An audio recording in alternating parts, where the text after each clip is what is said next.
Vladimir Putin has just ordered the creation of the sickest LAN party ever. And by that I mean he has ordered the creation of an annual eSports cyber championship, and no, I'm actually not kidding. This was apparently instructed during his recent visit at Moscow's Zotov center. The tournament will feature games from domestic developers and those from friendly countries. So titles such as World of Tanks, World of Warships, and League of Legends will be more than welcome, just like you are welcome to join our tech community. However, games such as Counter-Strike are banned for the supposed one-sided coverage of political events within the game's universe. Let me know what you think in the comments. Welcome back to another video, and what is that? Is that sweat I see dripping down your forehead, or is that just my sweat dripping into my eye sockets because of how hot it is? Anyway, so the story is the fact that Vladimir Putin has ordered the construction of like a sick esports championship. It will be an all-Russian championship from Vladivostok to Kaliningrad, where games from domestic developers and developers from friendly countries can be shown, Aldiyarova said. So this makes a lot of sense because esports is a pretty big thing, and it's probably going to keep on growing very fast for the next few years. And the fact is, when the Russia-Ukraine war started, all of these Russian players were basically banned from competing outside of Russia. And nobody was hosting events directly in Russia, so all of these players were out of work. And the thing is, if the bans would be up, let's say the war goes on for like another 5 or 10 years, all of these players and all of the new players coming in, they're not going to have any incentives to actually try to be good at esports. So Russia, in like a decade or two, could have sort of come back to the world, and maybe esports would be really big at that point, and there would just be no great Russian players because it just wasn't worth investing the time into playing these games, because if you were in Russia, you just couldn't make money from it. You just couldn't compete. Because with modern esports titles, like, the thing is,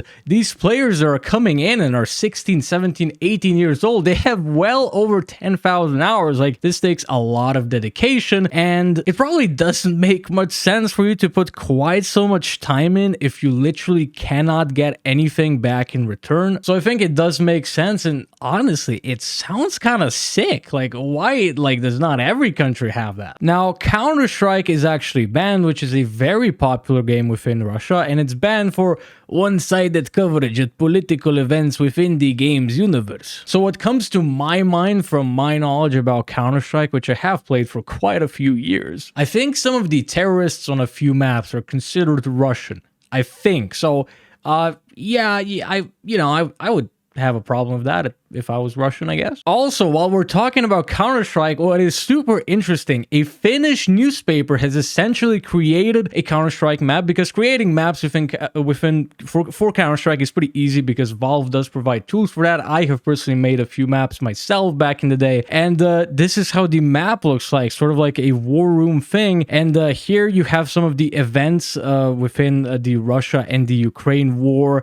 You have a few documents here, the images here, the invasion strategies here. So this is pretty crazy. And supposedly they did this to actually get some information, some like proper information about the war to the citizens of Russia, which I haven't been following all that closely for the past few months, and obviously I don't have any contacts within Russia. But if the Russian media propaganda is really so bad that a Finnish newspaper has resorted to actually making a CSGO maps to help spread awareness to Russian citizens, then that just shows what a scary situation it is and how easily it is for Russia to actually control their citizens. Because obviously, if they don't even have the access to proper information such as this, you know, they like, you can't know if you're committing war crimes or if you're like doing good things like fighting Nazis or something like that, I think is what they said. Overall, I think these are some pretty great news for the esports players within Russia. Obviously, they're just people, like, you can't really blame them for any events that are happening with Russia. I mean, even if you just go protest in Russia, they will just throw you in prison for pretty much ever, or even worse. So let me know what you think. Like, wouldn't it be great if we just had this in like every country? Like, I don't know, this is